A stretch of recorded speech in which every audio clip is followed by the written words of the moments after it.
professionnels engagés du social, au service constant d'un idéal national. Sur le terrain, toujours nous agissons avec fierté pour redonner espoir, force et humanité. Aux côtés des enfants et des cœurs oubliés, des femmes éprouvées, des corps fatigués, nous accompagnons chacun avec solidarité pour relever les vies vers plus d'équité. Nous encore à frapper les balles à fond. Le lien rousse ici, la dente de la bourse, le bronze de la serre, dissipant les ténèbres, soleil sur nos télés, soleil sur notre espoir. Debout frères, voici l'Afrique rassemblée, vive le monde vert, épaule contre épaule, maîtrise portrait au Sénégal et debout, finissons l'année et les sources, finissons la steppe et la forêt, salut Afrique. bépp métit wala bépp soxla bu ñu am ñun suñu métier la da ngeen di dégg ñuy wax ay social waaye social du joxe ceeb ak diwlin social mooy gis nit bu am métit waxtaan ak moom xool jàppale ko ànd ak moom pour mu mën a demal boppam dañuy xool li koy metti li mu soxla ñu xool naka lañ koy jàppale ba dootul soxla kenn. dafa fekk ni suñu métier yooyu ñu bari xamuñu ko ñu ngi ci hôpitaux yi am naa collègue boo xam ni boo amee problème mu feebar te mënoo ko faj soxla da ngay dem ci sama collègue boobu nekk hôpital service social bi. am na suñu benn collègue kii nga xam ni tey moo leen di jàppale nekk ci buntu bi di def seen carte d'égalité des chances ci loolu la bokk tam action sociale la. maa ngi ay samay collègues yu nekk fii yeneen collègues yi nga xam ne ni dañu bokk ci benn plateforme bu ñu tudd comité départemental protection de l'enfance. sama beneen collègue boo xam ne léegi mu ñëw monsieur Ndiaye moo bokk ci li ñuy wax AMO xale bépp ba xale boo xamante ni dafa nekk ay viol abus sexuel maltraitance ñu naqaral ko dafa am service spécialisé. boo xam ne ak benn numéro moom la mu taf nii Sénégalais bu nekk bu gisee benn xaleel ci mbedd ñu dóor ko wala def loo xamante ni waruñu ko def day woote soit mu dem ci sama collègue bi soit mu woote 116 ku ci nekk ci sa téléphone ku ci nekk fii am na téléphone da ngay jël 116 bu boobaa da ngay jot ñi nga xamante ni ñoo bokk liggéey ñu xool ñu ñuy jàppale xale bi wala situation bi maa ngi leen di jërëjëfal tey ci seen taxawaay bi. ñun suñu liggéey yan lañ fi nekkal man maa ngi nii dama retraite sama liggéey dama ko yàgg def depuis bi ma amee ñeent fukki at tey maa ngi nii 64 ans la am waaye fii laa dëkk sama pap sénégalais la sama yaay mooy tubaab bi ma ñëwee gis fii ma xam ni dama ñëw Sénégal di topp di ñëw ma xam ni mettitu Sénégal mi ngi fii ba léegi affaire yi sax day gën a yokk man ci sama gis-gis ñun dama ni damay jóg xool ak sama mbokk yi ñu ñuy ñëw jàppale leen ndax ñun wutuñu xaalis ñun dañuy jaamu yàlla te suñu métier ñu ngi koy sant ñun balaa ñuy kontaan yéen ñëpp ngeen wéex yéen ñëpp ngeen mën a dox ngeen wax ngeen liggéey ngeen mën a doxal seen soxla bopp lool moo tax. Ami Diouf, j'ai 13 ans et je suis élève. Le droit à la santé. Chaque enfant a le droit d'avoir une bonne santé. Il peut aller à l'hôpital quand il est malade. Il a le droit d'être soigné et protégé. Merci. Et Mariama Souare. J'ai 18 ans et je suis élève. Le droit au loisir. Tous les enfants ont le droit au loisir, de faire du sport, d'être heureux. de faire du sport et d'être heureux. Les joueurs aident l'enfant à s'exprimer,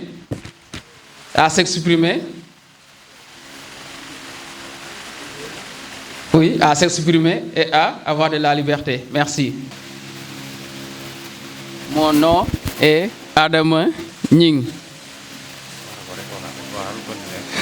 J'ai 19 ans. Où sont tous mes droits? Le droit à la famille, le droit à la vie,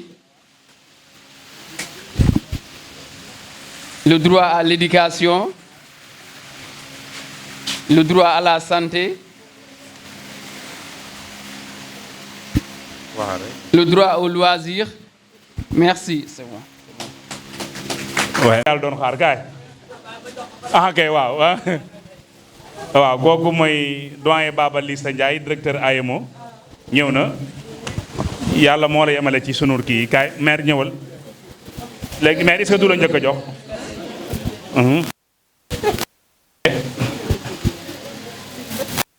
ok léegi kooku mooy Marie Odile tàccu leen ko bu baax a baax waaw moo dessin lii kii pour yow la. Merci. melo nii mais nañ ko comprendre. ok. kii man la leel bi génne na sax leel bi. mooy xale yi nii nu nekkee ci jafe-jafe sëriñu daara yi dëgg la noo ngi def seen waar mais xale yi ni ñuy dundee ku ci teg bët vraiment. te jur doom même boo jurul doom di nga xam ne lii jaaduwul te diine santaanewul lii franchement diine santaanewul lii te comme bu nu demee ba état bi tëral article boo xam ni il est contre yalwaan gi donc loolu fekk na ci diine waxuma la nag bu nu demee ba xam ni lii doxatul te xale yi nin koy wute moo metti donc te kilifa yi fi toog def nañu analyse nga xam ni loolu seen xam-xam ci la màcc muy le directeur de AEMO dana ñëwal boppam yaa ma gën a xam y compris la compagnie donc ku ci nekk toog nga xam ni xale yi leur place c'est pas la rue et deuxièmement yalwaan neexul dafa metti te it ñi lay sarax ku ci nekk ak altitude bi mu lay saraxee ak altitude bi mu am envers l'enfant mën na frustré wu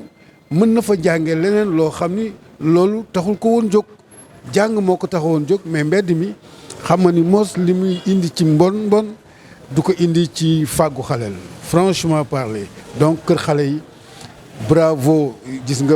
nga xale bi ma jox muy Thierno Ousmane biñ koy indi yéen a ma ko gën a yéen a ma ko jëkk yéen a ma ko présenté gis nga bi ngeen koy indi mi ngi may boo xoolee avant et après boo ko gisee tey xam ni vraiment tu as envie de l'embrasser de le mettre dans ses loxo boot ko mais bi muy ñëw vraiment il était perdu désorienté et puis nga gis ni kii xelam nekkul ak moom mais kër xale yi et fexe nañu ba delloo ko xelam fexe nañ ko ba sagoom dellu si fexe nañ ko ba xamal que ni société bi doo ci gan ci nga bokk et que sénégalais nga dëkk bi Sénégal la et c'est ton pays donc yooyu yëpp dugg ci ñoom et que man je suis le culte nu am confiance aussi jox ma loolu depuis Ali depuis Moussa et jusqu'à présent yàlla aussi mu ngi ñu ci defal vraiment ndam yu bare. Alors donc bonjour tout le monde. Aujourd'hui c'est la journée de l'enfant africain. Nous sommes en train de le célébrer ici à Saly, dans la commune de Saly, avec l'association La Maison de l'Enfant, présidée par Marie Odile. Donc nous le savons, cette année c'est le thème qui est axé sur l'eau. Donc il est invité donc à ce que les autorités, voilà, toute la population, dans cette dynamique de sensibilisation pour que l'eau soit accessible dans les différentes couches de la population, notamment même à travers les couches les plus vulnérables, tout en parlant même des enfants talibés, puisque cette thématique également les concerne. puisque nous avons vu que beaucoup de talibés, ils sont souvent dans des daras où il n'y a pas de l'eau potable. Ils ont quoi? Un puits. Donc tous ces enfants-là qui boivent l'eau de puits, ils sont exposés. Et d'ailleurs, même avec des puits non couverts, exposés à ciel ouvert. Donc, cette thématique revient dans son importance capitale pour nous redire que l'hygiène est capitale. Et que tout ce que nous faisons, ça doit être pour leur avenir, mais plutôt construire un avenir constructif. L'autre dimension dont j'ai parlé lors de mon intervention,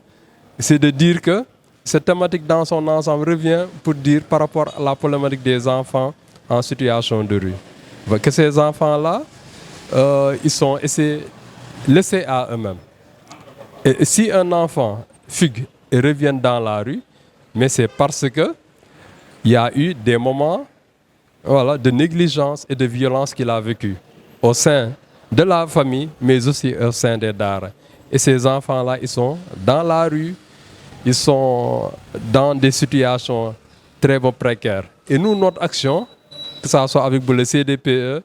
c'est de venir à leur aide, de venir à leur rencontre pour les sensibiliser, leur dire que leur place n'est pas dans la rue, mais plutôt leur place est plutôt dans la famille,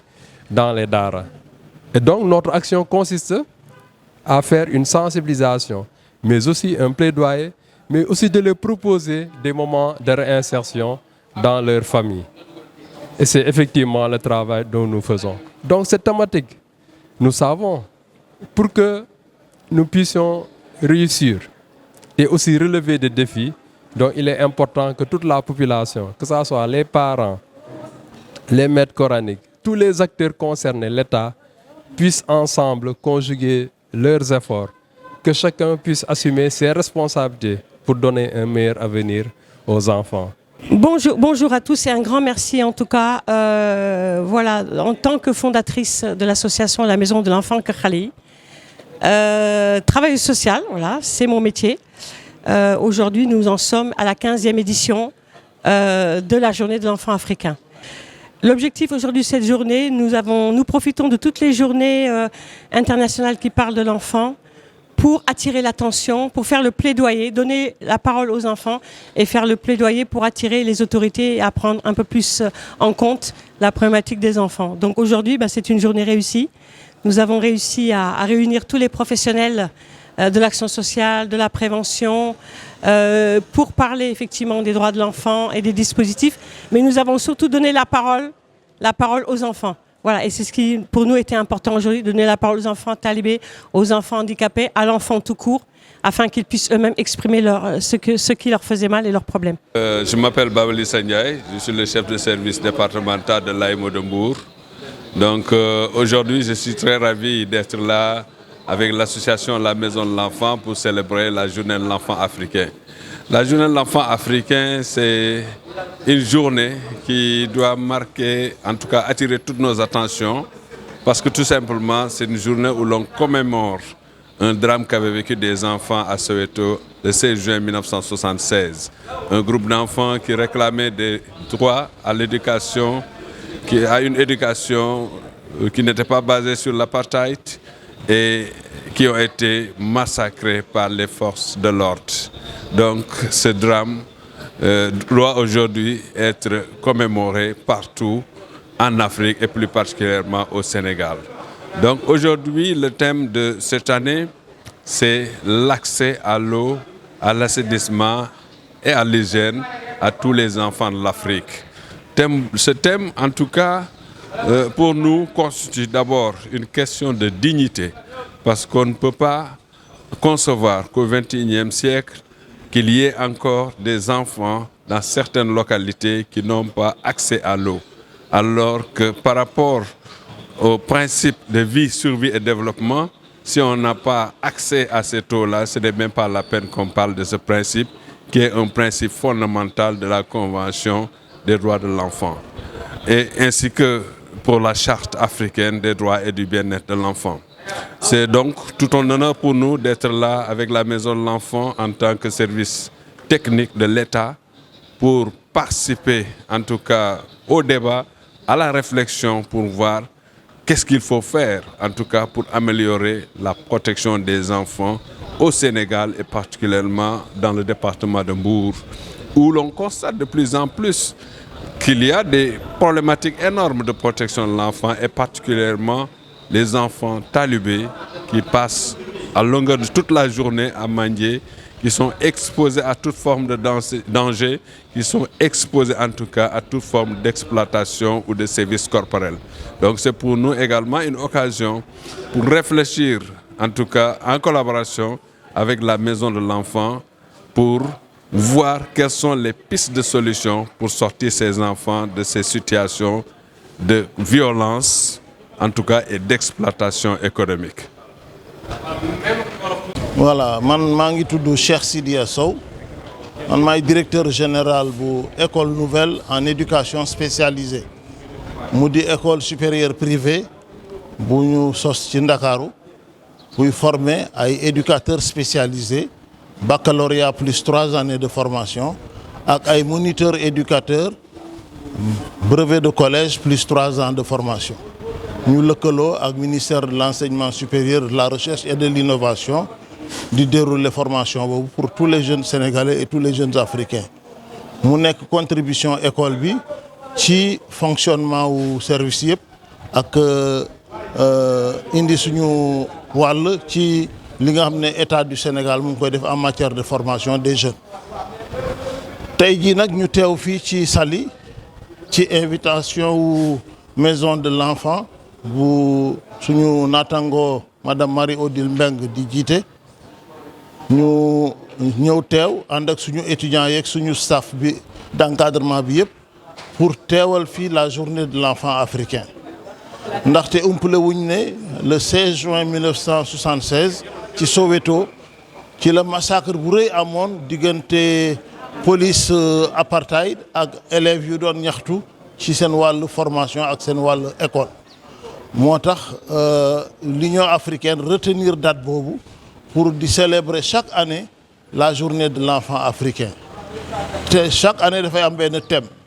thème ren bi nag c'est l'eau, l'assainissement et l'hygiène ku wax eau, assainissement wax hygiène wax santé donc ENS école nouvelle en éducation spécialisée dugal ci wàllam. di leen sant di leen ziar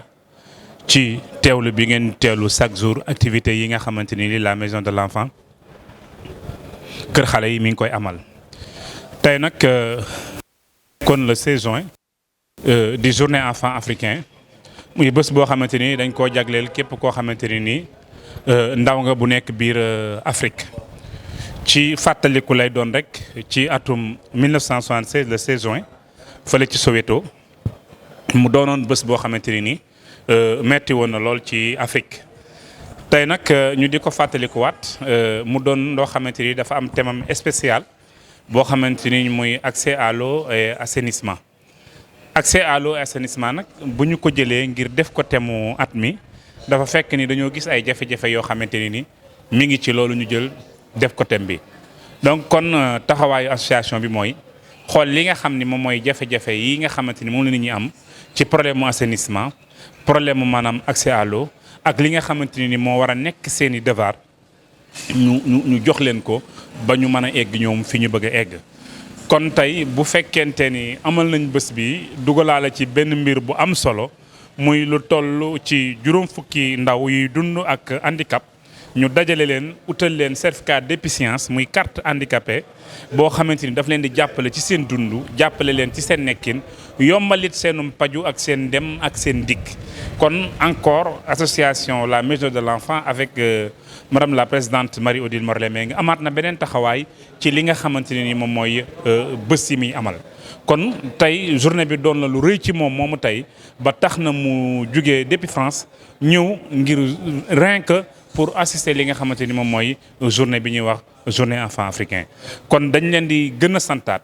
di ñaaxaat bu baax a baax ñuy bàyyi xale yi ci xel ngir ñu mën a am seen àq ak seen yelleef. àq ak yelleef nag yemul ci nga dundal ko rek yemul it ci nga woddal ko yar bu baax dañ koy soxla dëkkin bu baax dañ koy soxla aussi koddaay dañ koy soxla kon loolu ñun ñi ngi ci association bi di tàllal suñuy loxo képp koo xamante ni nii am na taxawaay wala gis-gis bu rafet bu jëm ci ñi nga xamante ni nii mooy xale yi nga xamante ni nii xamuñu dara kon dañ leen di santaat comme ni ma ko tëjee di leen gërëmaat ci li nga xamante ni mooy seen teewlu ak ànd ak ñun ak jàppale bi ngeen di jàppale ci lépp lu jëm ci li nga xamante ni mooy droit de l'enfant. kon mbokk yi defe naa ne ni ñu ko defee woon le 20 avril 2026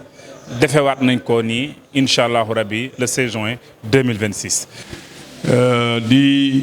nuyu xale yi bu baax di leen jox seen wàccuwaay mais xam nga mbirum xale moom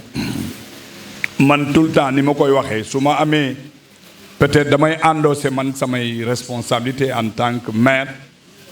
mais fi may ñi may jëkk wax seen responsabilité si xale mooy papa yi ak yaay yi parce que nag amul benn responsabilité bu gën a diis wala kenn koo xam ne war na am benn responsabilité bu ñuy méngale bu ëpp bi papa ak yaay war a am si doom ji ñu jur mais gis naa ne tey ñun ñii wala suñuy aîné responsabilité yi suñu waajur yi jëloon ba yow tey nga am métier di si dund di si tedd di si teralaate bari na si ñun ñoo xam ne li ñu suñu waajur yi lebaloon si éducation ñun delloowuñ ko suñuy doom ça c'est la pire réalité responsabilité yi suñu papa yi jëloon ak suñu yaay yi fexe ba du ñu taxawaalu si mbedd mi bu heure lekk jotee ñu lekk su heure naan jotee ñu naan su heure solu jotee ñu solu responsabilité yooyu di xam suñu doom yi fan la ñuy yendu fan la ñuy fanaan bu njëkk ba mag ñi xale bi boo toogee lu mot 15 minutes gisoo ko li ngay def mooy génn pour xam fan la xale bi nekk léegi di nga gis borom kër gu doomam am ñetti fan si àll bi ñeenti fan wala une semaine du lijjanti sax ndax doom ji mu ngi si kër gi wala nekkul si kër gi loolu autorité mënu si dara la si autorité manul donc première responsabilité yi nga xam ne ñoom la ñu war a jëkk a waxal mooy doom yi Fodé mooy papa yi ak yaay yi parce que nag am na ay xale comme yeneen xale yi mais doo leen gis si mbedd mi doo leen gis ñuy taxawaalu doo leen gis ñuy ñaan pourtant ñi góorgóorlu ba ñu mel noonu papa yi ak yaay lañ am na ku ko wax léegi su xale bi xëy di dem si école français peut-être école bu dee école privée la lu mu dee am na ñoo xam ne ñu ngi fay sax plus de 500 000 par mois am na ñoo xam ne ñu ngi fay 100 000 ñoo xam ne 200 000 francs am na ñoo xam ne ñu ngi fay ay 18 000 ay nangam ak nangam mais yow 1000 francs bi wala 2000 francs bi nga xam ne moom ngay jël jox ko sëriñu daara bi par weer man nga tegle lu mu 10 mois sëriñu daara bi du la gis sax mais am na ku ko wax léegi xale boobu sëriñu daara bi kenn ku nekk dégager sa responsabilité jël sa doom bi nga yaakaar ne da lay gêner si biir kër gi nga dem xëppal ko ko ndax wala mu ngi naan mais loolu sëriñ daara bi lu mais mënu si dara te kenn ku si nekk bu fin du mois di jot avant le 5 li nga war a fay si école privée bi fu mu nekk ak loo mën a doon di nga daw lijjanti ko parce que da nga naan sinon le 5 wala le 6 xale bi dañ koy dàq du jàng waaw mais sëriñ daara yi est-ce que du ñu instauré ñoom itam bu ñu toogee seen 2000 yooyu wala seen 1500 yi parents bu leen ko joxul ñu dàq xale bi mais boo ko defoon léegi nga dee ak sëriñ daara xaalis rek sëriñ daara bi nangam ak nangam am na métier boo dem Fodé am na ñoo xam ne du dañ koy dundal mais dañ koy dunde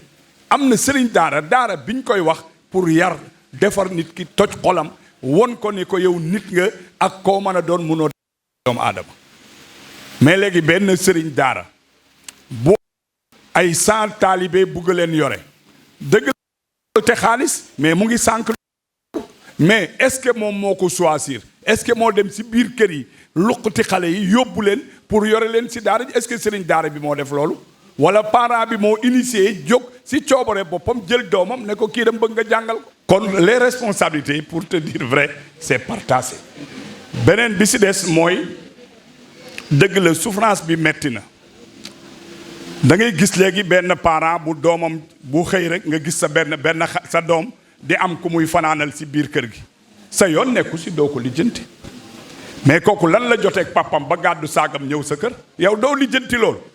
mais 2 ou 3 jours après li mu joteeg papam ba papam génne ko mais da koy jàngal sa doom mais yow sa yoon nekku si. Ça c'est la réalité donc temps bi dafa xat comme ni ma ko waxee ñun ñëpp dañuy endosser les responsabilités mais li ma bëgg a wax mooy en tout cas damay généraliser Sénégal en personne képp ku fi dëkk war nga toog sa biir kër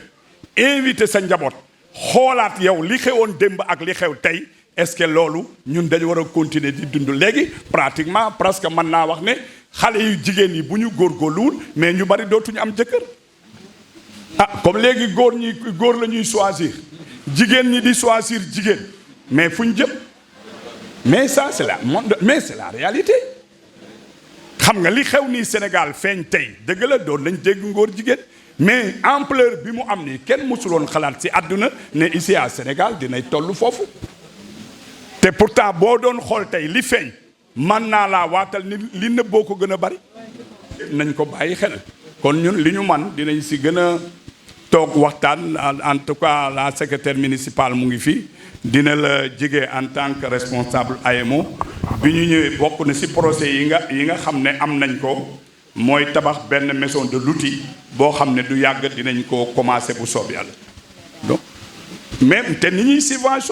subventionner les écoles primaires mais noonu la ñuy subventionner sëriñ daara yi ñu ngi may dégg dañu leen di jox ay kaamil jox leen ay àlluwa ñoom ñooy waxal seen bopp ni ko école primaire di waxee lan lañ soxla ci fourniture mairie bi jënd ko mettre ko à leur disposition foofu nga mën a yem li ci des nag mooy il faut les parents faut de encore une fois prennent leur responsabilité jàppale état jàppale mairie jàppale nangam jàppale AEMO li muy kii lan lay defar ñoom en général mooy ñi yàqu ba pare bala nga ne la defaraat ba ñu dellu si waat ba bant bi jubaat ba mën a tekkiwaat dara ça sera très compliqué donc ñu ngi gërëm ñëpp di sant ñëpp ngeen baal ñu àq wa salaam merci jërë ngeen jëf.